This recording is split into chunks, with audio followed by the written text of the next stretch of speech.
Test 3. Instructions. You are going to hear a number of different recordings and you will have to answer questions on what you hear. There will be time for you to read the instructions and questions, and you will have a chance to check your work. All the recordings will be played once only. The test is in 4 sections. At the end of the real test, you will be given 10 minutes to transfer your answers to the answer sheet. Now turn to section 1.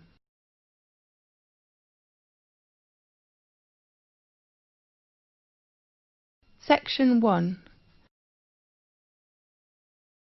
You will hear a conversation about accommodation rules. First, you have some time to look at questions 1 to 3.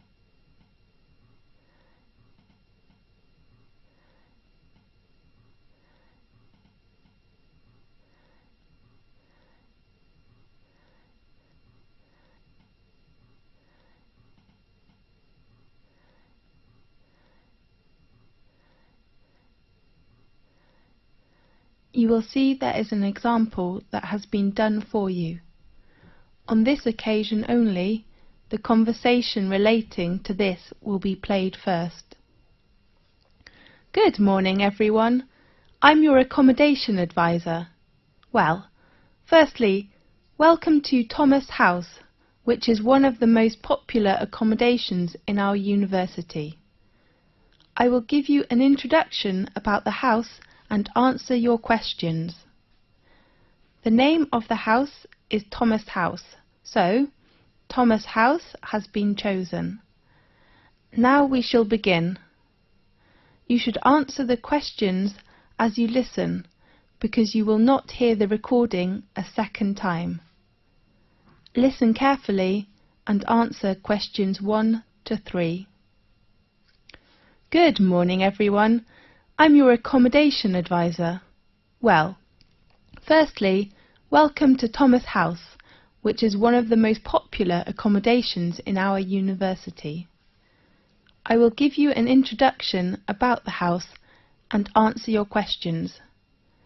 As you know, the building was constructed in the middle of the 18th century and was used by the family of Thomas. That's, of course, how the house and university got its name. We repaired it and added some new and modern facilities last year. Excuse me, advisor? Yes? What kind of facilities are there in Thomas House? There are 3 floors. A front hall and a dining room are on the ground floor. Does the house have a garden? Of course. And a garage? No, we don't provide parking lot to students. Okay. A small gym with some new equipment is on the 2nd floor. Does it have a computer room? No, I mean a leisure room on the 2nd floor, and you can find a comfortable lounge with a big balcony on the same floor. How about bedroom and bathroom? They are both on the top. How many students are there in one flat? 4 to 6. I wonder if I have to share a bathroom with others. No, we provide every student a bedroom and a bathroom. Great.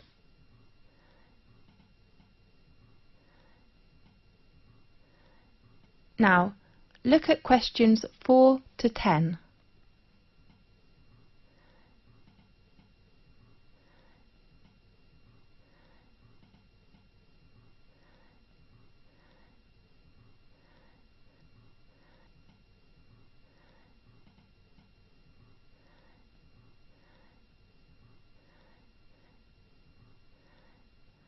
Now listen carefully and answer questions 4 to 10.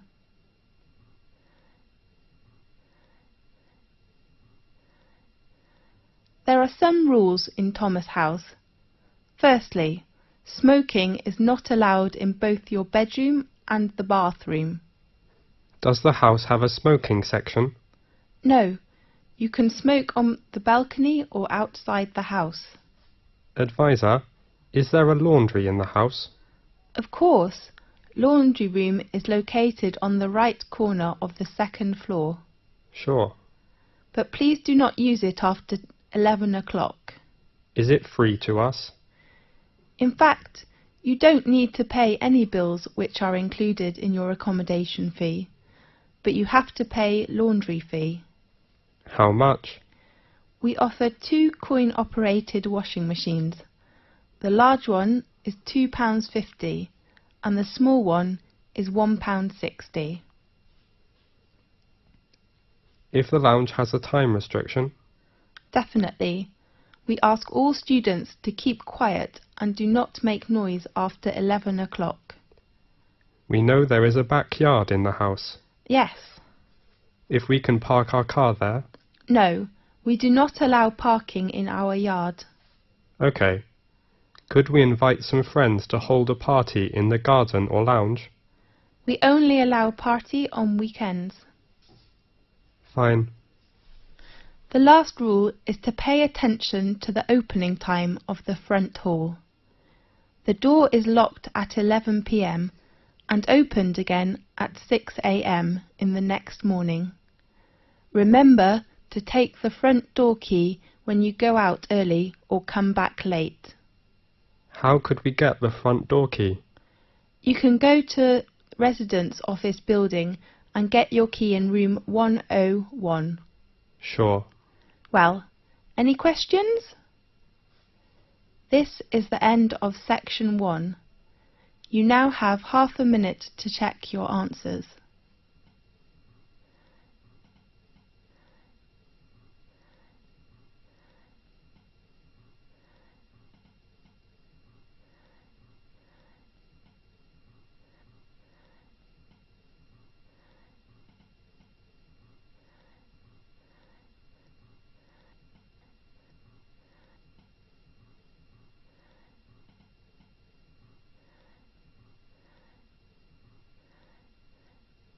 Now turn to section 2.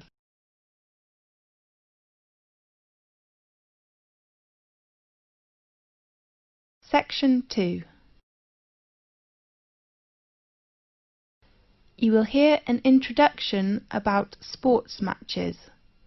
First, you have some time to look at questions 11 to 17.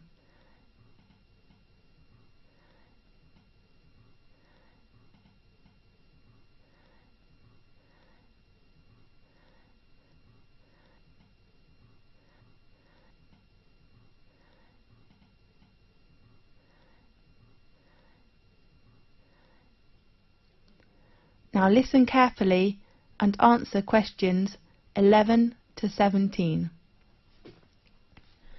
Good morning, everyone.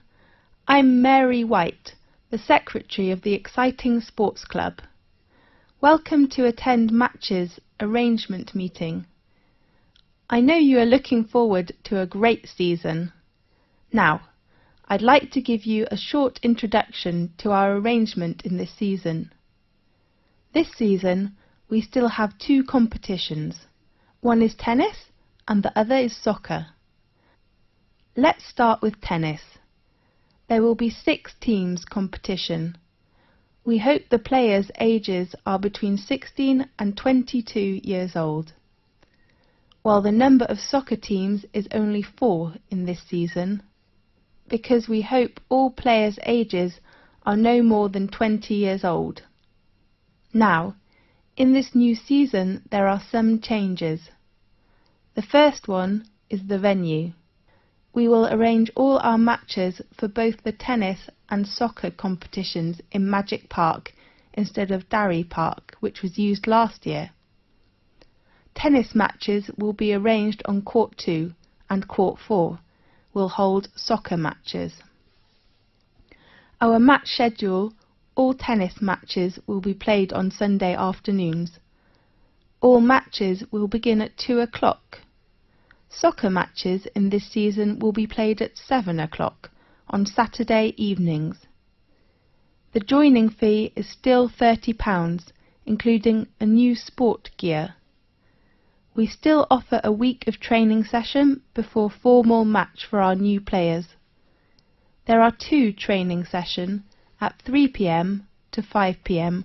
on next Friday and Saturday afternoon. The fee is only £12. Now, I'd like to introduce the coach of each training session, George Hanson, who has been supervised the tennis teams for over 4 years, will still be coach this season. While we will invite a good soccer coach who has enough patience and professional skills to work as this season's soccer coach. His name is Paul Batt.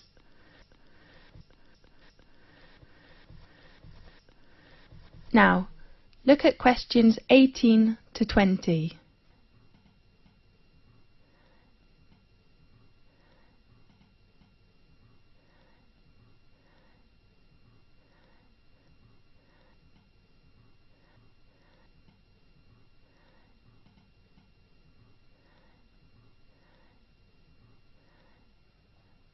Now, listen carefully and answer questions 18 to 20.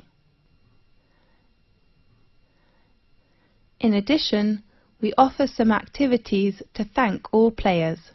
Please look at your brochure. There are some activities and their time arrangements. At the beginning, we hope to start the season with a barbecue dinner on next Saturday in Magic Park. I do really hope all players will go there to enjoy the dinner, and you may invite your relatives and friends. Of course they have to pay a little fee, with just £5. And then, after the final match in the season, we will vote this season's MVP, the most valuable player.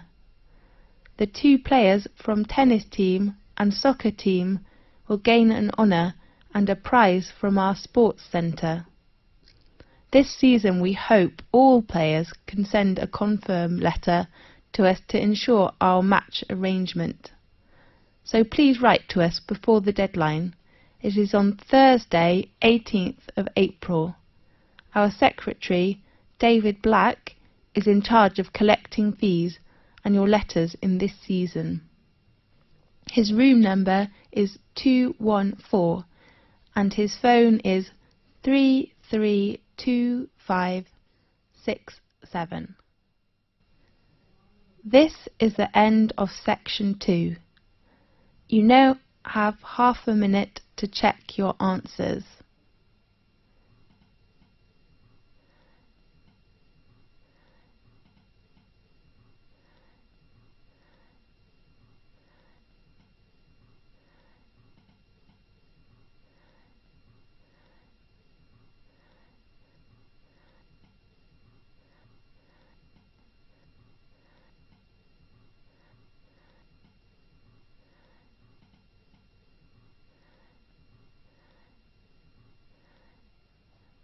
Now turn to section 3.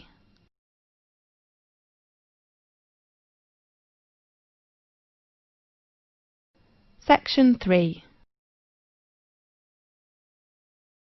You will hear a conversation about a student thesis. First, you have some time to look at questions 21 to 24.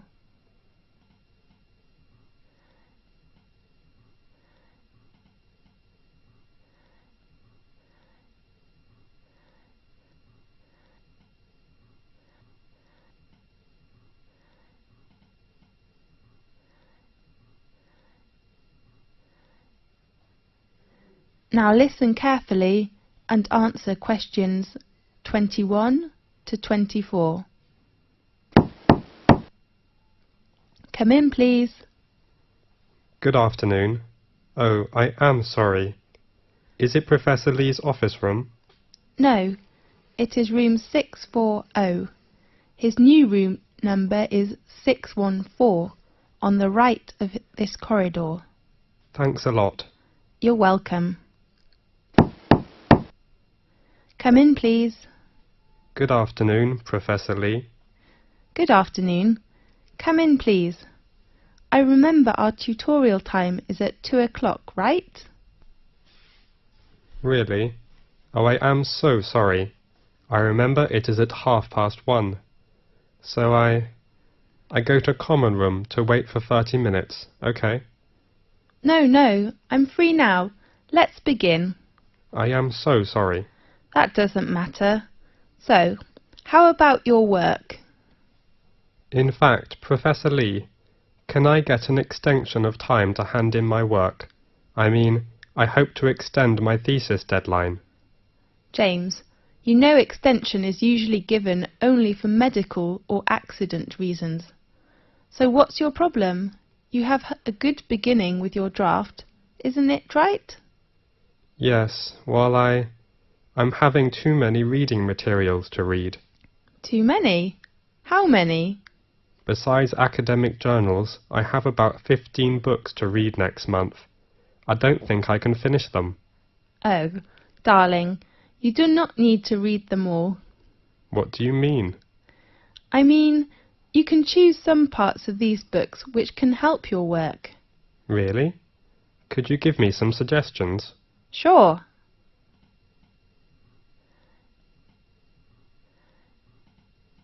Now look at questions 25 to 30.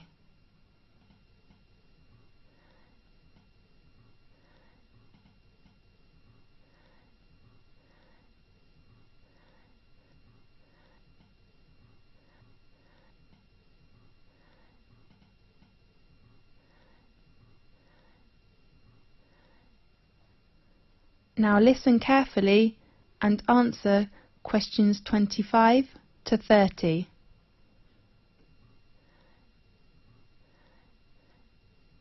Do you bring your reference book list? Yes, I take it. Let's see. First, the book by Bayer. I think it is really worth reading. Read it all? Yes, the topic of the book is nearly the same field with you. Okay, I'll read Bayer's book. The next author is Oliver. I heard that his argument is very strong, but the book is a little difficult. You are right, but I still recommend you to know about his argument, which will give you a lot of help. Fine. Do you think I should read Billy's book? About Billy. I have to say his work is very good, especially his research method, but you do not need to read it now. Right. The last author is Andrew. How about his book? In my opinion, the one by Andrew says the research findings. I mean, his last part is very excellent, clear and persuasive. I agree with you. I'm reading the book now. Great. How about others? I suggest you finish these books next month, and then we will talk about others, okay? Okay. Have you begun your research work? Yes. How are things going? That's okay, except the research method. What's wrong with the method? I have made some interviews, Yes. but I found they couldn't give me the data I need. Who are the interviewees? Some are our classmates and others are schoolmates. Oh no. James, it's better for you to interview some professionals. Do you think it is better for me to change another research method, such as questionnaire? I don't think you will have enough time to design it and then analyse your research data. That will waste you a lot of time. You're right. And pay attention to your reference. Reference books? No, I mean you should make clearly about what reference books you read, and then write them after your thesis. Okay, I'll make them clear. Fine. I hope to see your work quickly. I hope too. Thanks for your help, Professor Lee. That's okay. See you next time. See you. This is the end of section 3. You now have half a minute to check your answers.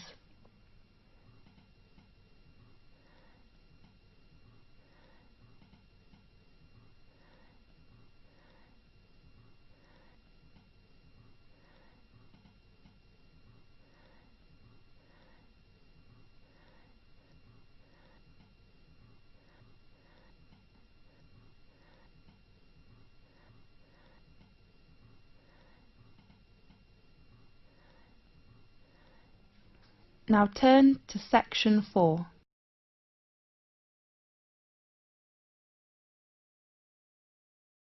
Section 4. You will hear a conversation about astronomy. First, you have some time to look at questions 31 to 40.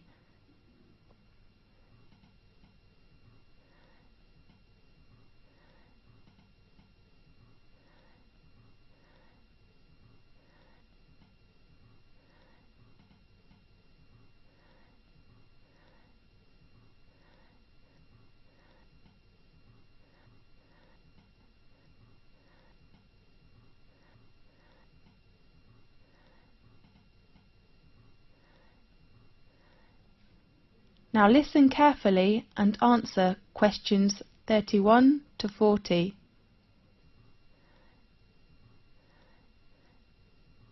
This is Magic Time from the BBC.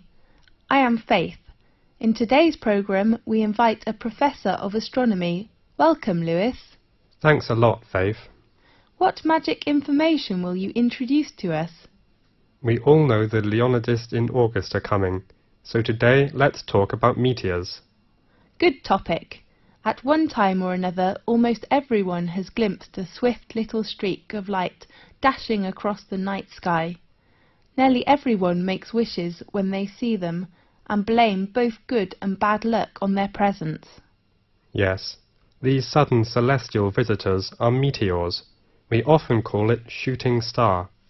The glowing trails are caused by the incineration of a piece of celestial debris entering our atmosphere. Many meteors are quick flashes, but some last long enough for us to track their brief course across the sky. Right. Now and then a meteor truly will light up the night, blazing brighter than Venus, although rarely, even brighter than the moon, leaving in its wake a dimly glowing trail that may persist for minutes. Lewis, can we see some meteors every night in 1 year? Yes. Under a dark sky, any observer can expect to see between 2 and 7 meteors each hour, any night of the year. These are sporadic meteors. Sporadic meteors? Yes. Their source bodies, meteorids, are part of the dusty background of the inner solar system. Several times during the year, Earth encounters swarms of small particles that greatly increase the number of meteors. The result is a meteor shower, during which observers may see dozens of meteors every hour. Concentrations of material within the swarms may produce better than average displays in some years, with rates of hundreds per hour, and were treated to a truly amazing display in which thousands of visible meteors can be seen for a brief period. The phenomenon is called meteor storms, which are more magnificent than meteor showers. Aha! That's wonderful! Definitely. The meteors that appear during a meteor shower seem to come from one point in the sky. This illusion is an effect of perspective, just as a roadway seems to converge in the distance. Usually, meteor showers get the name of the constellation from which the meteors appear to radiate. Such as during the Perseid shower in August, meteors seem to streak from a point in the constellation Perseus. When is the biggest meteor storm? According to records, in 1833, a storm of 60,000 meteors an hour shocked the world. 60,000? That's unbelievable! By the 1860s, scientists had known that many meteor showers were annual, including the normally placid Leonids, which produced the big storm, and that they were somehow related to comets. Really? Yes, but most of the meteors people have seen during one of the annual showers arise from fluffy particles not much larger than sand grains. As a particle enters Earth's atmosphere, it collides with gas atoms and molecules. The particle becomes wrapped in a glowing sheath of heated air and vaporized material boiled off its own surface.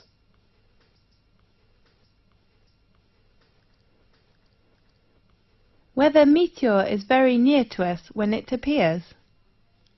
No, in fact, it is an illusion. However, even well-trained professionals can be fooled, such as airline pilots have swerved to avoid meteors that were actually 160 kilometers away. A meteor that appears brighter than any of the stars and planets is a fireball. Fireball? That's so interesting. Yeah. Most meteors are seen 80 to 120 kilometers above the ground.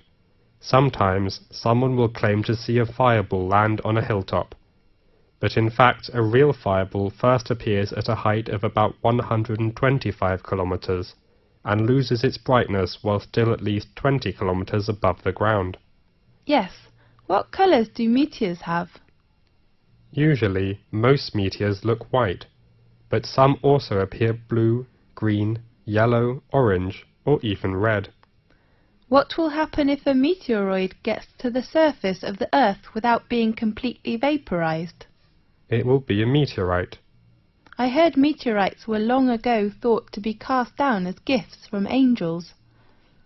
Yes, and others thought the gods were displaying their anger. Really?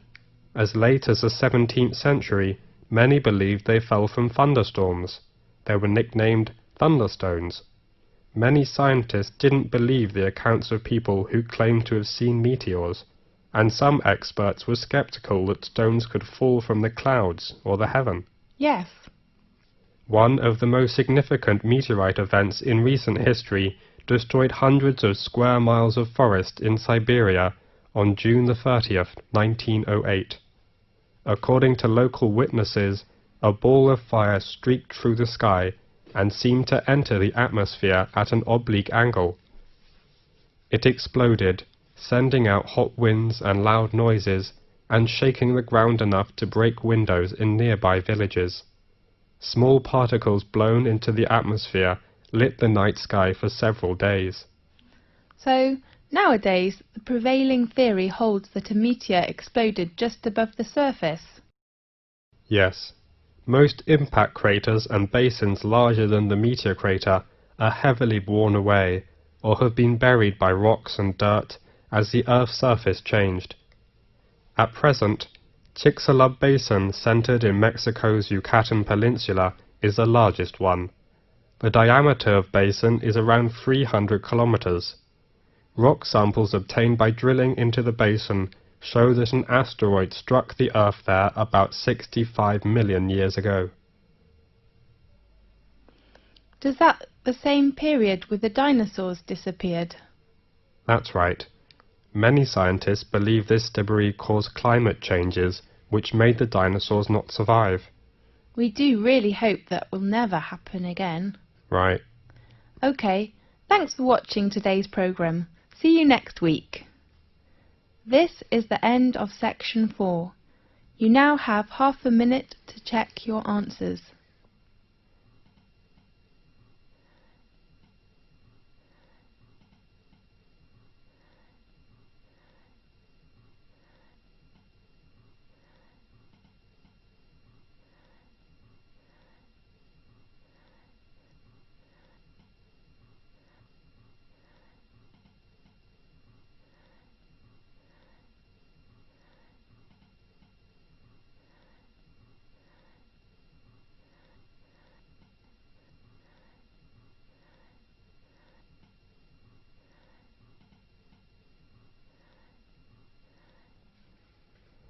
This is the end of the listening test.